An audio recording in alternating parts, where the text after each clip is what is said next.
Hey guys, Devin Gridley at Allfather Fitness, and today I'm going to be doing my first Q&A. I didn't specifically have people ask questions, but instead I went and Googled what are the most Googled fitness questions. So let's kick it off with number one. What is the difference between free weights, resistance machine, and which one should I be using? So the difference between free weights and resistance machines is free weights, they're completely movable by your own mechanics of how your body works. So a free weight would be the dumbbells and barbells basically. And then machines are locked in machines. They usually use cables to pull weight up and use uh, the way cables work is they use a gravity, and you don't really need to know how it works really, but you're locked in. So let's take a pressing movement for example. So if you're doing a the bench press equivalent on a resistance machine, usually you'll be sitting and it'll just be straight out like this.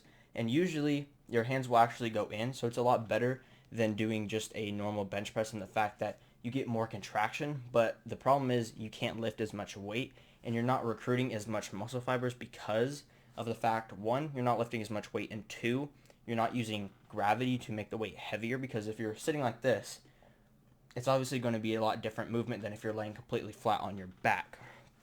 And another thing is some people are really good with machines while other people are not good with machines. Other people just have, uh, for example, people that are really short or really tall, they're just outliers in society basically. They're just abnormally tall or short. Machines don't really work for them because they're built for the average person. So if you're super tall, your arms go too far out, or if you're super short, your arms don't go too close. They don't go close enough, and sometimes you can't reach certain grips, and there's just a lot of different things. So which should you be using? Really, it's completely up to personal preference, but if you're someone that's been injured before, let's say you have a shoulder injury, I would not exactly recommend doing free weights, because if you don't have proper form with free weights, then you're going to be more likely to injure yourself. And if you're using a machine, you can't really not have proper form. It's really hard not to, because you're kind of locked into a movement. There's only one way you can do it really.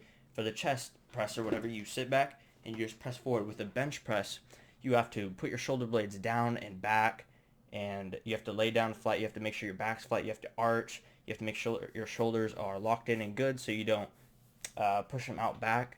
And there's just a lot of things like that that you have to watch out for. So if you don't exactly have perfect form or you've been injured before, I would recommend doing machines until you have enough strength and stability really to go and do real free weights. So I think I covered that one pretty good. Number two, which one is better for burning fat, walking or running? So this is another thing. This is a really big debate, and it's not even between just walking or running. It's between a lot of different things. Usually it's rowing and biking, the cycling machine, treadmill, walking, whatever. So there's a lot of different variables you have to throw into this. If you're running, it depends on how much you are running, because a lot of people don't know this, but running too much is actually not good for you at all, especially if you're in the a lot older ages, because it wears down your articular cartilage a, a huge amount. If you're running like a marathon every single day, that's horrible for you. Absolutely horrible. It doesn't matter how healthy you are, doesn't matter how good your diet is, doesn't matter how much you stretch or anything like that. Running like that every single day is not good for you, and you shouldn't be doing it. It wears down your articular cartilage. It's going to hurt things like your meniscus in your knees, wear down articular cartilage in your ankle. It's going to hurt tendons, muscles. It's just not good to do that every single day. But running is still good for you, because there's a little sweet spot in running where it it doesn't break down your articular cartilage, but it builds it up. So it breaks down a little bit and then it rebuilds and it becomes better, and then you're able to adapt to run more. So don't go out for your first day of cardio and run a marathon. Work yourself up. So the first time you go and do cardio, maybe run a mile if you're able to run a mile. Make sure you're able to completely do it though. Make sure you're doing it at a nice complete pace. You're not sprinting then walking, sprinting and walking or whatever. Just doing a nice easy pace for the whole mile and you're good to go. Now, if you're having trouble with that, I would recommend going to a track or just anywhere really and walking, and then how you do in a track really is you'd run the straight, just a nice little pace, then you walk the corner, run the straight. It's really simple and easy. And on a track, it's going to be a lot easier for you and your joints because the ground is actually really padded, so it'll be a lot easier on your joints, which is really good, especially if you're in those older ages. So this is a really hot debate, and I can't tell you which one is better for fat loss necessarily, because fat loss isn't based on cardio, it's based on your diet actually. So you need to be at a calorie deficit to lose fat. It's not the cardio that does that, but cardio does help you do that. Now, if you're asking which one is going to burn more calories, obviously if you, let's say for 20 minutes you walk and 20 minutes you run. If you run, you're obviously going to burn more calories doing that. So if that's really your question, then running would be better. But you have to throw in other variables such as, would you do it on a treadmill? Are you going to do it outside?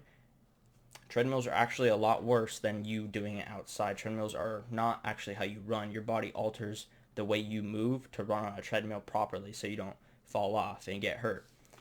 So you have to throw in variables like that. There's things like ellipticals, and then there's things like cycling. And honestly, I feel like an elliptical, or not an elliptical, the walking upstairs machine. I don't really know what that one's called, but that would be better than walking, and cycling would be better than running. So you get to kind of pick. Those are a lot easier on your joints than walking or running would be.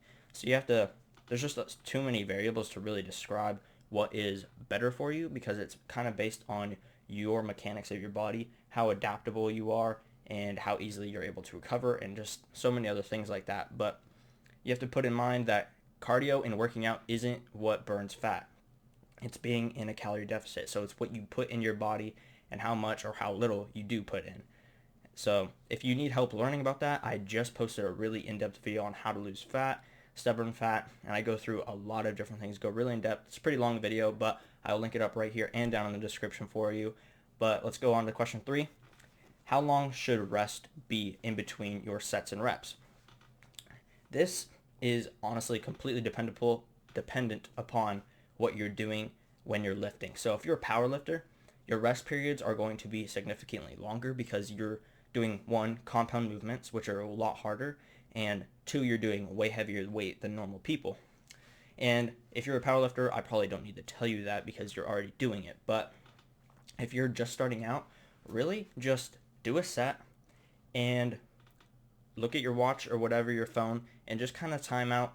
Look at 1 minute. See how you feel at 1 minute. If you feel like you're still really run down at 1 minute, try 2 minutes. And if you're feeling good at 2 minutes, then your rest period should be at 2 minutes. You really have to just trial and error with this. But it does change upon what exercises you're doing and how good you are at doing those exercises. So, for example, you can compare the bench press and the squat. Obviously, doing the squat is going to be a lot harder than doing a bench press.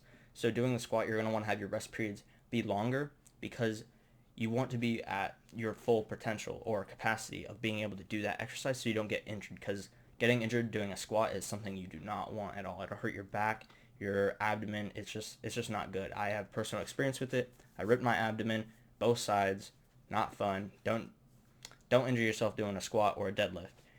And you can compare things like if you're doing a deadlift and a isolation exercise, let's say curls for example. Doing curls, you're obviously going to recover a lot faster than doing a bench press, because a bench press is a compound movement, and that means you're using multiple muscles. So in a bench press, you'd be using your shoulders, your chest, and your triceps to push weight. While if you're doing curls, you're really only using your biceps and your abdomen to keep you stable. So recovering from that is going to be a lot easier than recovering from an exercise that you have a lot of workload on.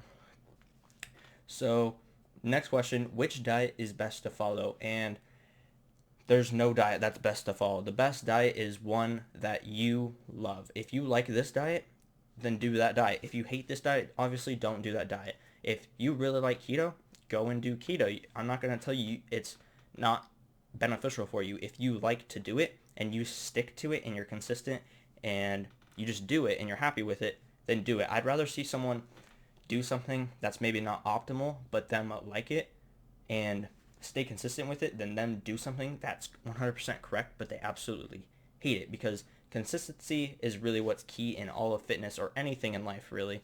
You have to be consistent and disciplined to continue to be able to do it all the time.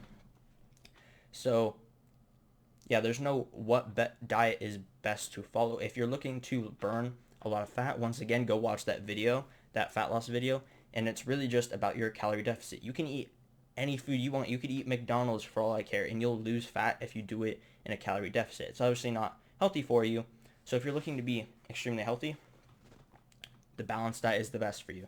It's just, I don't really think I need to explain it, but if I really do, the balanced diet is obviously the best for you. It's a balanced diet. You get a balance of everything you need: your protein, your carbs, your fats, your vegetables, fruits, dairy, all that good stuff. I'm sure you guys have seen back in school or whatever, it was a big poster and it had a plate on it and it had percentages of how much you're supposed to have and whatever. That's a balanced diet, and obviously that's going to be the best for you. You get all the micronutrients, all the bigger nutrients, you get everything you need, and you'll be completely healthy from there. And if you're having trouble with that, maybe you need supplementation, I'd recommend going to a doctor for that. But there is no one best diet to follow for anything. As long as you like it, it's a good diet. And that's really all I can say about that. Next question. If I stop training, will my muscle turn to fat? This is obviously a very new question. Not new question, but a person that basically has like never gone to the gym or doesn't really know anything about the gym. Muscle can't turn to fat. That's not how it really works. Fat is made up of calories, which is energy, and muscle is made up of, which I also made a video about what muscle is made out of, how to build muscle. I will link it up right over here and down in the description as well. But basically, muscle is built of water, protein, and energy. Well, that's how you build it. You build it with water, energy, and protein, but it's made of water and protein. If you stop training, your body is going to atrophy and your muscles are going to slowly disappear because you're not using them. Your body doesn't need them anymore, and usually you'll only lose them. It's going to take a long time. If you're at a maintenance in your calories and you have a lot of muscle and you're not training at all, it's actually going to take a long time for your muscle to atrophy because your body adapts and realizes, I don't need this because it's just burning calories when I could take all this muscle away and use those calories for something else, something that's actually useful in the body. And this will actually basically decrease your metabolism because you'll be burning less calories in just a sitting state. So if I have, for example, if I'm just sitting here, right now I don't know how much I weigh, like 140 pounds maybe. Sitting here, let's say for 1 hour I sit here and I burn 50 calories, let's just say. Now if I add 20 pounds of muscle, maybe I burn 75 calories instead, just because muscle needs energy to run and just live and be there. It needs energy to do that.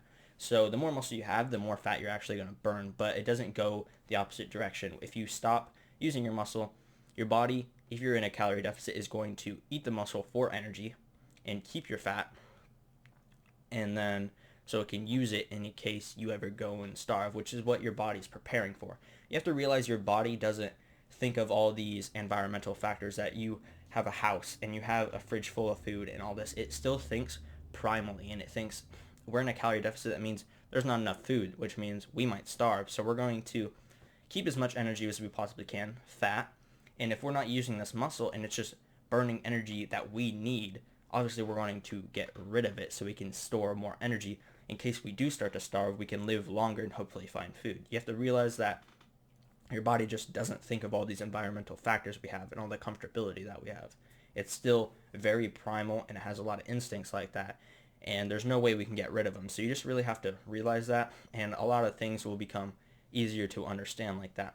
But next question, and the last question, is benefits of getting a coach or a personal trainer. Now, a coach and a personal trainer are actually very different. A coach is somebody that's going to teach you in the ways of a certain type of lifting. So if you have a bodybuilding coach, powerlifting coach, CrossFit coach, if you have a bodybuilding coach, he's obviously going to give you a program and he's going to train you, but he's going to train you in the best way possible for you to be a bodybuilder. Now, if you're a powerlifter, he's going to train you the best way for you to be a powerlifter.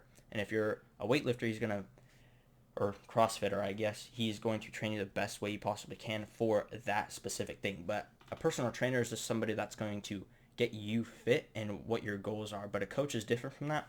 But regardless, the benefits of it is he or she is going to give you an immense amount of knowledge. Whether they teach you or not, just having them build you a program and a diet plan maybe will teach you a lot, because you'll see what you're doing and you'll realize, Because obviously you tell him what your goals are. He builds you a program based around those goals, and you go and do it. Then you realize, hey, this works. Maybe this doesn't work. And then you start to learn from actual real life experience and practical knowledge instead of just reading studies and stuff, which is actually the preferred way of learning. Because really, I can spout as much knowledge as I want about any given subject. And unless you go out and do it really, you're not really going to understand fully. I can tell you 100 times you need to be in a calorie deficit to lose fat, but you're not going to know it unless you go and do it and then you realize it works or not. You understand? So just having a coach is just someone who's going to have you basically give you a boost in your journey. It's just going to help you skip a lot of the processes of having to go and watch videos like this and just read a lot of things and just sort through all the crap that you have to, because a lot of people post a lot of just bullshit and a lot of people post really good information, so you have to find the balance in between that and find all the good stuff, and it just takes a lot of time. So having a coach might make that easier for you, as well as you get a program that's obviously going to work if they're good at their job, and I'm sure they would be if you're going to pay them to do it. So how do you know if you need a coach or not? You don't need a coach unless you have specific goals to be a great powerlifter, a great bodybuilder, or a great CrossFitter, or whatever. If you're a specific athlete like that, then getting a coach is obviously a very smart plan. But if you're just the average Joe Schmo, you go to the gym to be healthy and fit and whatever, you don't really need one. Just go in, do what you like to do, and eventually you're going to learn, oh, I should probably do a split like this for the best muscle growth or the best strength growth or whatever. And I like doing this, but I don't like doing this movement. I like doing the bench press. I don't like doing the dumbbell press. I don't like machine presses, whatever. You can go and trial and error and do everything you want to do and sort out how you want to sort it, which I feel like is a lot better because you get practical knowledge for yourself instead of someone helping you with it. So you understand it a lot more, but you still get the same knowledge. So it's really just up to you how or whether or not you want to get a coach or personal trainer. Do I recommend it? It's probably a good idea. But if you don't have the money, it's not going to hurt you in any way possible. It's just, there's no downside to it. There's just an upside to getting one, right? But that's really all I had for the Q&A. If you enjoyed the video or if I helped you out with any of your questions, comment down below and say thanks, or ask me an actual question and I will get back to you as soon as possible. I've actually had a few people ask me some questions and I answered in the comments instead of making an actual video because I don't want to have them wait. And their questions were just very easy to just throw a little comment together instead of making a whole video like this. But if you have questions, go ahead and ask them and I'll get back to you as soon as possible. You know the drill. Follow, subscribe, all that good stuff, and I'll see you in the next one.